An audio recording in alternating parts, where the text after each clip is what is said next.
Berita terbaru tentang tim voli Manisa BBSK, Megawati siap berlaga di Livoli 2025 dan rumor transfer ke Banjatim semakin valid. Salam hangat untuk semua penggemar olahraga, khususnya penggemar bola voli Indonesia. Semoga kalian semua selalu dalam kondisi sehat dan penuh semangat dalam mengikuti perkembangan dunia olahraga nasional maupun internasional. Pada kesempatan kali ini, kita akan membahas kabar terkini seputar tim voli asal Turki, Manisa BBSK, serta rumor yang sedang ramai beredar mengenai salah satu pemain andalannya, Megawati. Mari kita simak pembahasannya secara lengkap dan mendalam. Pertama-tama, kami ingin mengingatkan kepada semua penonton setia agar jangan lupa untuk melakukan subscribe pada channel ini, berikan like sebagai bentuk apresiasi, tulis komentar jika ada pertanyaan atau pendapat, serta aktifkan tombol lonceng agar tidak ketinggalan setiap update terbaru dari kami. Baik, tanpa berlama-lama, kita langsung masuk ke pembahasan utama. Beberapa waktu lalu, sempat diberitakan bahwa jumlah pemain yang terdaftar di platform Volleybox untuk skuad Manisa BBSK sebanyak 13 orang. Dengan jumlah tersebut, mereka masih membutuhkan satu pemain lagi agar memenuhi syarat minimal 14 pemain untuk mengikuti kompetisi Liga Kopi. Namun, setelah melakukan pengecekan ulang melalui unggahan di Instagram dan menghitung secara manual, ternyata jumlah pemain yang terdaftar sebenarnya sudah mencapai 14 orang. Pemain yang sebelumnya tidak tercatat tersebut adalah Hilal Barisik, yang kini dipromosikan sebagai middle blocker ke-14 dari skuad Manisa BBSK untuk musim kompetisi mendatang. Dengan kehadiran Hilal Barisik ini, skuad mereka dinyatakan lengkap dan siap bertanding. Menariknya, Hilal memiliki agen yang sama dengan 6 pemain lainnya yang turut memperkuat tim ini, yaitu Melis Demir, Gizem Tugrul, Gulsum, Cansu Ayildis, dan Becul Caskiran. Kesamaan agen ini tentu memperkuat kekompakan dan chemistry antar pemain, karena mereka sudah terbiasa bekerja sama dalam berbagai kesempatan. Sekarang, mari kita kenali sedikit tentang susunan pemain dari tim Manisa BBSK. Ada total 14 pemain yang siap bersaing di kompetisi musim depan. Kita mulai dari pemain yang berada di posisi paling kiri dalam foto yang beredar luas. Pemain pertama adalah Melis Demir, seorang libero berpostur kecil yang memakai kacamata. Di sebelahnya, ada Cansu Ayildis, pemain outside hitter yang cukup andal dan berpengalaman di lapangan. Di belakang mereka, tampak kepala Tanjagro, juga berposisi sebagai outside hitter. Selanjutnya, Gulsum yang memakai kacamata dan bisa bermain sebagai libero maupun outside hitter. Di bagian belakang lapangan, terlihat Isi Kosderi yang bertugas sebagai middle blocker, sementara di sampingnya ada Marvenor Ostuk, pemain outside hitter yang cukup tangguh. Di posisi depan, Gizem Tugrul memegang nomor punggung tertentu dan berperan penting di skuad ini. Bersamanya, ada Firdevs Kiremici, middle blocker yang dikenal tangguh dan mampu memberikan kontribusi besar. Tidak ketinggalan, ada Dwi Kuguncu dan Becul Taskiran. Keduanya berposisi sebagai setter utama yang memegang peranan penting dalam distribusi serangan. Selain itu, ada pemain yang cukup berpengalaman di posisi opposite hitter, yaitu Dennis Emreli. Di sampingnya, terdapat pemain lain seperti Dilara Unal yang berposisi sebagai middle blocker, serta Mega, yang menjadi andalan utama di tim ini. Tidak kalah penting, tentu saja, adalah Hilal Barisik yang telah kami bahas sebelumnya serta Megawati, pemain muda berbakat yang turut memperkuat skuad ini. Dengan demikian, secara keseluruhan, tim Manisa BBSK memiliki 14 pemain yang siap untuk menghadapi kompetisi musim depan. Terkait pembagian tim utama dan cadangan, berdasarkan pengamatan dari latihan yang berlangsung, tim utama dipimpin oleh Mega, sementara tim cadangan terdiri dari sejumlah pemain seperti Dennis Emreli, Hilal Barisik, Dwi Kuguncu, Firdevs Kiremici, serta pemain-pemain pelapis lainnya. Pembagian posisi ini tentu bisa mengalami perubahan tergantung dari strategi pelatih dan performa pemain di lapangan nanti. Selain kabar tentang susunan pemain, saat ini sedang ramai diperbincangkan tentang rumor keikutsertaan Mega di kompetisi Livoli Indonesia musim ini. Banyak yang bertanya-tanya, apakah Mega akan kembali tampil di level nasional dengan memperkuat salah satu tim di Indonesia? Praktis, sampai saat ini, belum ada konfirmasi resmi dari pihak terkait mengenai hal tersebut. Hal ini disebabkan karena belum adanya pengumuman resmi dari tim atau agen yang mengatur langkah Mega ke kompetisi domestik Indonesia. Informasi yang beredar menyebutkan bahwa kompetisi Livoli akan berlangsung mulai tanggal 3 September hingga 19 Oktober mendatang. Artinya, ada sekitar 1,5 bulan lagi sebelum kompetisi resmi dimulai. Dalam jadwal yang beredar, tercatat bahwa setiap tim akan menjalani pertandingan minimal 1 kali setiap minggu. Menariknya, Mega diperkirakan akan absen dari 3 pertandingan awal, yaitu melawan Izmirspor, Yeşilurt, dan Edremit. Kemungkinan besar, pemain ini baru akan tampil saat menghadapi tim Karşıyaka. Ketidakhadiran Mega pada awal kompetisi tentu membawa dampak besar bagi tim Manisa BBSK. Sebagai pemain kunci, kehadirannya sangat dinantikan untuk memberikan kontribusi maksimal di setiap pertandingan. Keputusan ini juga berpengaruh terhadap strategi tim, karena chemistry dan kedekatan di lapangan biasanya membutuhkan waktu untuk terbentuk, terutama setelah pemain yang selama ini menjadi andalan absen di pertandingan awal. Kita semua berharap, Mega segera dapat menyesuaikan diri dan tampil optimal saat pertandingan pertamanya nanti. Tim Manisa BBSK sendiri memiliki target besar, yakni lolos ke kompetisi tertinggi di Turki, yaitu Sultanlar Ligi. Kehilangan pemain seperti Mega tentu menuntut strategi dan latihan yang lebih keras agar tetap bisa bersaing di level tertinggi. Hingga saat ini, belum ada pengumuman resmi dari pihak manajemen mengenai tim mana yang akan diperkuat Mega di kompetisi Livoli nanti. Ada spekulasi bahwa Mega sudah dikontrak terlebih dahulu oleh tim Banjatim, salah satu klub voli ternama di Indonesia. Akan tetapi, semua masih menunggu pengumuman resmi dari pihak terkait agar tidak terjadi salah paham. Apapun keputusan yang diambil Mega ke depan, kita sebagai penggemar selalu mendukung dan mendoakan yang terbaik.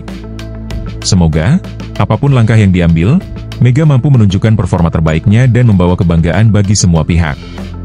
Mari kita ikuti terus perkembangan selanjutnya dan tetap setia mendukung tim favorit kita, baik di level nasional maupun internasional. Demikianlah ulasan lengkap mengenai kabar terbaru dari tim Manisa BBSK dan rumor seputar keikutsertaan Mega di kompetisi Livoli Indonesia. Jangan lupa untuk terus mengikuti update terbaru dari kami, dan sampai jumpa di konten berikutnya. Terima kasih atas perhatian dan dukungannya. Jumpa di kabar selanjutnya ya.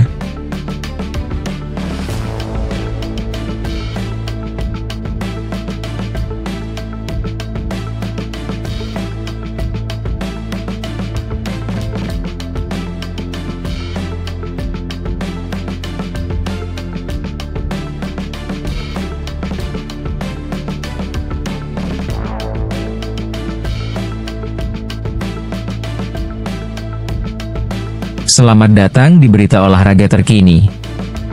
Hari ini, kita menyaksikan momen bersejarah di Semarang, di mana dua tim voli terbaik kita, Jakarta Pertamina Enduro dan Jakarta Lavani, masing-masing menyabet gelar juara di putaran pertama final For Pro Liga 2025. Keduanya berhasil menunjukkan performa gemilang, tidak hanya membawa pulang trofi, tetapi juga hadiah pembinaan masing-masing senilai 60 juta rupiah.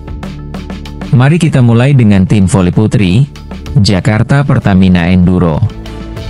Pada malam yang mendebarkan di Gor Jatidiri, tim ini menunjukkan dominasi dengan mengalahkan Jakarta Popsivo Polwan dalam laga yang berlangsung selama 4 set.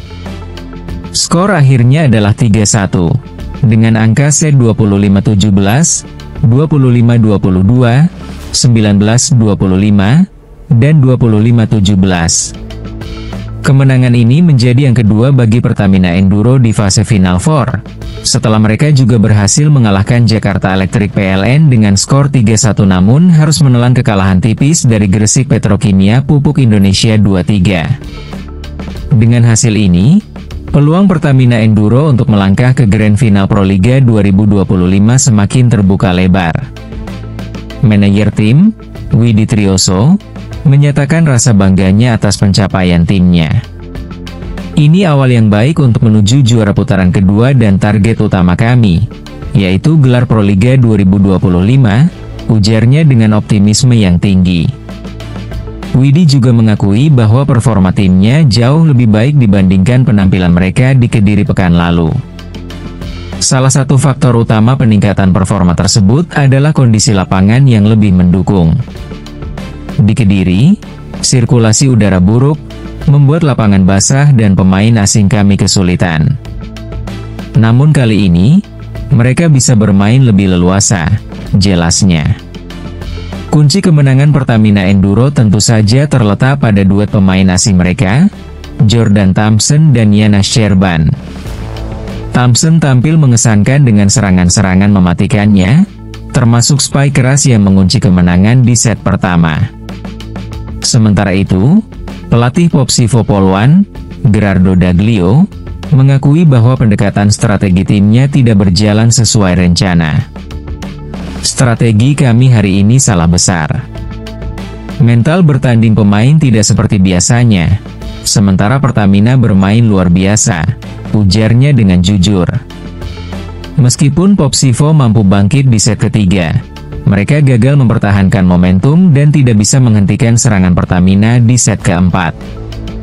Beranjak ke tim voli putra, Jakarta Lavani juga menunjukkan performa luar biasa dengan menyabet gelar juara putaran pertama setelah mengalahkan Jakarta Bayangkara Presisi dengan skor telak 3-0. Set dengan angka 25-21, 25-20, dan 25-20 menegaskan dominasi Lavani.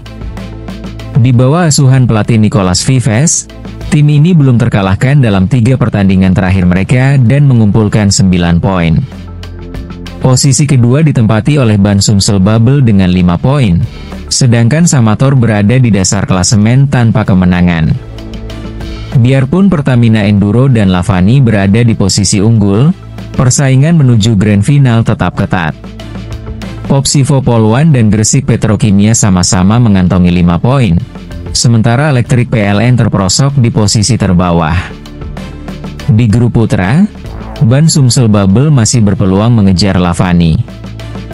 Jika ingin tetap bersaing, Samator harus segera menemukan kembali performa terbaiknya. Mari kita lihat analisis kunci kemenangan Pertamina Enduro. Pertama, duet pemain asing yang solid, Thompson dan Sherban, menjadi tulang punggung serangan tim. Kombinasi spike yang kuat dan blok efektif menjadi senjata utama mereka. Kedua, mental bertanding yang kuat. Tim ini mampu bangkit setelah kehilangan set ketiga, menunjukkan kedewasaan di bawah tekanan. Dan terakhir, kelemahan strategi lawan. Popsivo menjadi terlalu bergantung pada serangan cepat, sementara pertahanan mereka tidak mampu mengatasi variasi permainan dari Pertamina. Dengan pertandingan-pertandingan selanjutnya yang akan menentukan siapa yang layak melangkah ke Grand Final, tugas Pertamina Enduro dan Lavani adalah untuk tetap mempertahankan konsistensi. Sementara itu, Popsivo dan Gresik harus segera memperbaiki kelemahan agar tetap bersaing. Dengan semangat kompetisi yang semakin tinggi, Proliga 2025 pastinya akan semakin menarik, menjanjikan aksi-aksi spektakuler dalam pertandingan mendatang. Siapa yang akan keluar sebagai juara? Nantikan terus perkembangan selanjutnya. Terima kasih telah menyaksikan berita olahraga hari ini.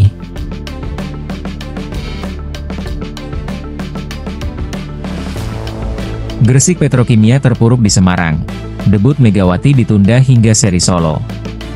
Pada malam yang penuh semangat di Gor Jatidiri, Semarang, pada Sabtu 27 April, suara gemuruh penonton melanda arena. Aroma antusiasme memenuhi udara, saat para penggemar terus meneriakkan nama Megawati Hangestri Pertiwi, berharap untuk menyaksikan debutnya yang telah lama ditunggu-tunggu. Mega, Mega, Mega, teriak para penonton berulang kali, menyuarakan harapan mereka untuk melihat bintang baru Gresik Petrokimia itu akhirnya memasuki lapangan. Namun, sayangnya, keinginan mereka harus terpaksa ditunda, karena Megawati masih dalam masa pemulihan dari cedera dan harus puas duduk di bangku cadangan. Hasil pertandingan yang mengecewakan. Di tengah sorakan penonton dan harapan yang berkecamuk, Gresik Petrokimia harus menerima kenyataan pahit dengan menelan kekalahan ketiga mereka di babak final for Proliga 2025. Mereka menghadapi Jakarta Popsivo Poluan dan harus puas dengan skor akhir 1-3, 23-25, 14-25, 25-17, 14-25. Kekalahan ini membawa Gresik Petrokimia merosot ke peringkat ketiga dalam klasemen, sementara Popsivo semakin dekat untuk merebut tiket menuju Grand Final yang akan dihelat di Yogyakarta pada tanggal 10 hingga 11 Mei mendatang. Kekalahan ini tentunya bukan hasil yang diinginkan bagi tim yang mengincar gelar juara, terutama menyangkut harapan untuk menghadirkan performa terbaik menjelang akhir kompetisi. Gresik Petrokimia, yang dikenal sebagai The Bulls, kini harus bersiap untuk menghadapi jadwal yang lebih menantang di seri selanjutnya jika ingin mempertahankan asa mereka untuk melangkah lebih jauh. Harapan di seri solo. Pelatih Gresik Petrokimia, Jeff Jiang, berbagi harapan kepada tim dan para penggemar setelah pertandingan. Kami sangat berharap Megawati sudah bisa bermain di seri solo nanti. Saat ini, kami berfokus pada pertandingan demi pertandingan dan belum memikirkan tentang final, ungkapnya. Pendekatan yang penuh kehati-hatian ini menunjukkan betapa pentingnya setiap pertandingan bagi tim, sekaligus menggambarkan harapan untuk meraih kemenangan yang dapat mengubah segala sesuatunya. Sementara itu, Kapten tim Gresik, Medioku, mengakui bahwa timnya mengalami beberapa kesalahan yang mengakibatkan kekalahan. Kami bermain cukup baik, tetapi ada banyak error yang harus kami perbaiki. Popsivo memang tampil lebih solid hari ini, katanya dengan nada reflektif. Pengakuan ini mencerminkan bahwa meskipun tim telah berjuang keras, mereka masih perlu meningkatkan kinerja kolektif agar bisa bersaing dengan tim-tim top lainnya. Situasi klasemen yang menegangkan. Dengan hasil yang kurang memuaskan ini, klasemen semakin tegang. Di satu sisi, Popsivo Poluan menambah pundi-pundi poin mereka menjadi 8, memerlukan satu kemenangan lagi untuk bisa memastikan tiket ke final. Di sisi lain, Gresik Petrokimia kini harus berjuang lebih keras karena mereka diharuskan meraih kemenangan telak di 2 laga tersisa yang akan berlangsung di Solo. Pertamina Enduro dan Elektrik PLN juga masih memiliki peluang untuk bersaing, menjadikan situasi semakin sengit. Kondisi ini menuntut Gresik Petrokimia untuk berfokus dan tidak lengah dalam menghadapi lawan-lawan mereka di sisa pertandingan. Setiap detik di lapangan akan sangat berarti dan bisa menentukan apakah tim ini masih memiliki peluang untuk meraih impian merengkuh gelar juara yang telah lama diidamkan. Megawati, kartu as terakhir. Semua mata kini tertuju pada seri Solo yang diperkirakan akan berlangsung dari 1 hingga 4 Mei. Di sana, Megawati diharapkan dapat akhirnya membuat debutnya di tim Gresik Petrokimia. Semangat optimisme menggembung ketika melihat potensi kehadirannya, karena situasi tim saat ini sangat memerlukan sentuhan kelas atas yang hanya bisa diberikan oleh seorang pemain berbakat seperti Megawati. Gresik Petrokimia harus berupaya mengalahkan Pertamina Enduro dan Elektrik PLN, dan kemenangan mutlak menjadi harga mati untuk menjaga harapan mereka meraih gelar juara. Kami akan berjuang mati-matian di Solo, katanya Medioku, dengan semangat yang membara. Dengan atau tanpa Megawati, kami harus menunjukkan kualitas tim yang sebenarnya. Pernyataan tersebut menggambarkan tekad seluruh anggota tim, di mana mereka berkomitmen untuk memberikan yang terbaik tanpa menggantungkan segalanya pada satu pemain. Skenario menarik di seri penutup. Skenario menarik menanti di seri penutup Final Four ini, di mana debut Megawati bisa memberikan dampak yang sangat signifikan bagi nasib Gresik Petrokimia dalam memperjuangkan gelar yang telah lama dinantikan. Keberadaan pemain berpengalaman seperti Megawati di lapangan tidak hanya dapat menginspirasi teman-teman setimnya, tetapi juga bisa menjadi faktor penentu bagi keberhasilan tim dalam menghadapi tantangan yang ada. Selain itu, penampilan pertama Megawati di Gresik Petrokimia diharapkan mampu mengangkat semangat tim sekaligus memikat perhatian para penggemar.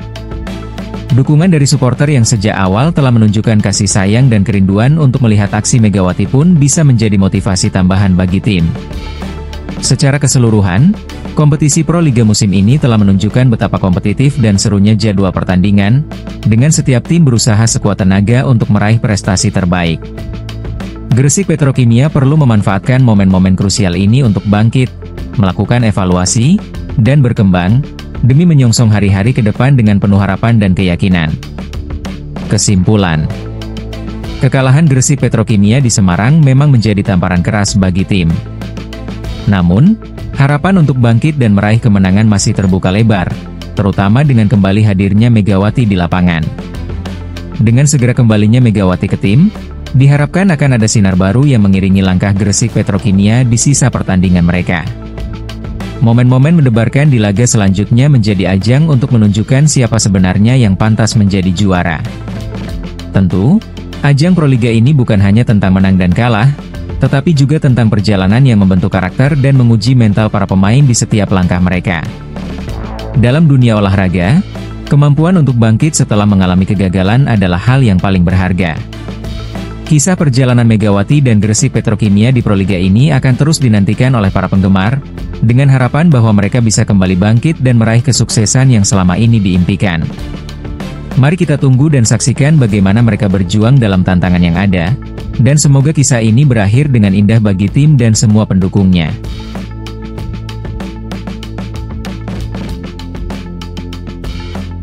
Hari ini, Kita akan menyaksikan pertandingan yang sangat dinanti-nantikan antara Gresik Petrokimia dan Jakarta Popsi Popolan dalam laga keempat Final Four untuk kategori Putri Pro Liga 2025. Pertandingan ini menjadi sorotan, mengingat kedua tim memiliki performa yang menarik sepanjang turnamen.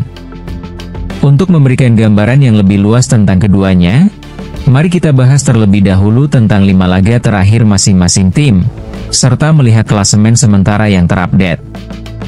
Kinerja terakhir Gresik Petrokimia. Gresik Petrokimia telah menunjukkan performa yang cukup menjanjikan sebelum memasuki pertandingan melawan Jakarta Popsi Popolan. Berikut adalah ringkasan 5 pertandingan terakhir mereka yang memberikan catatan penting. 1. Gresik Petrokimia vs BJB Bandung. Pada tanggal 14 Februari 2025, Gresik Petrokimia meraih kemenangan dramatis dengan skor 3-2. Pertandingan ini berlangsung sengit dan menjadi pembuka semangat tim. 2. Gresik Petrokimia vs Livin Mandiri. Performa gemilang kembali ditunjukkan pada 15 Februari 2025, di mana mereka lagi-lagi menang dengan skor yang sama, 3-2. Kemenangan kedua ini menambah kepercayaan diri para pemain. 3. Gresik Petrokimia vs Jogja Falcon. Pertandingan pada 22 Februari 2025 menjadi momen yang membanggakan dengan hasil 3-0, menunjukkan dominasi mereka di lapangan.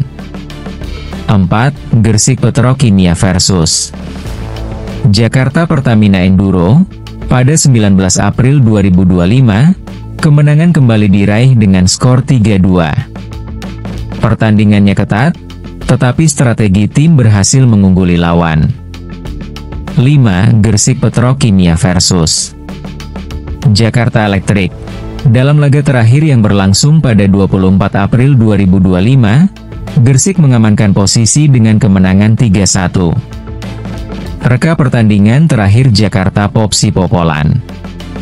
Sementara itu, Jakarta Popsi Popolan juga memperlihatkan performa yang beragam dalam 5 pertandingan terakhir mereka. 1. Jakarta Popsi Popolan vs Livin Mandiri. Momen awal yang mengesankan terjadi pada 16 Februari 2025, di mana mereka berhasil menaklukkan lawan dengan skor telak 3-0.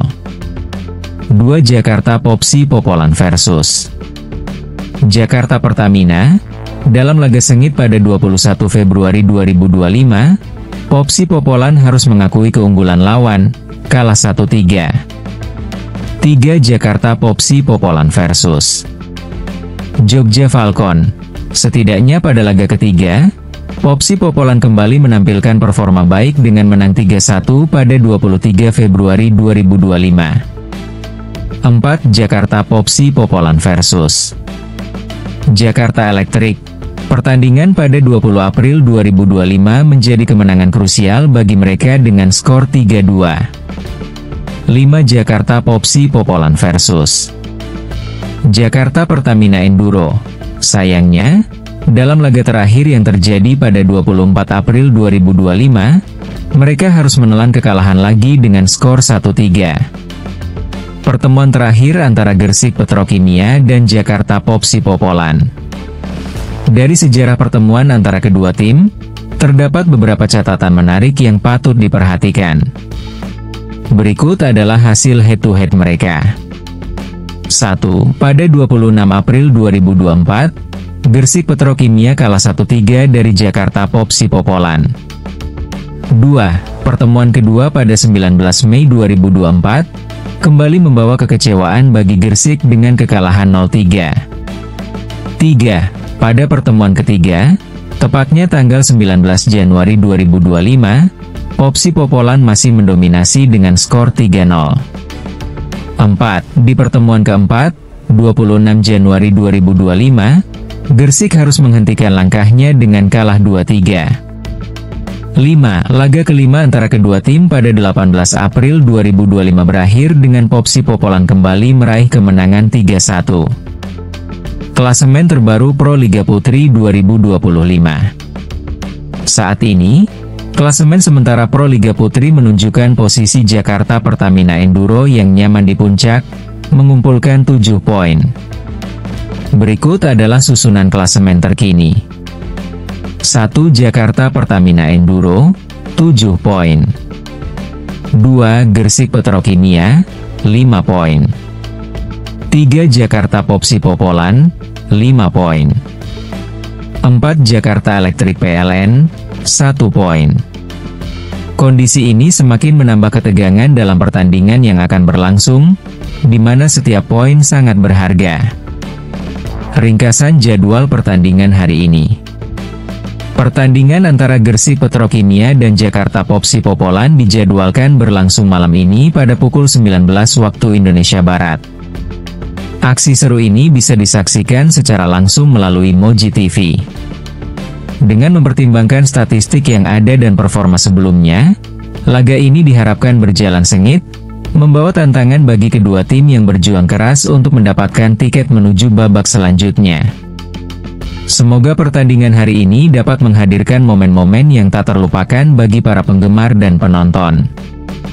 Siapa yang akan keluar sebagai pemenang dan melanjutkan langkah mereka di Pro Liga 2025? Mari kita saksikan bersama.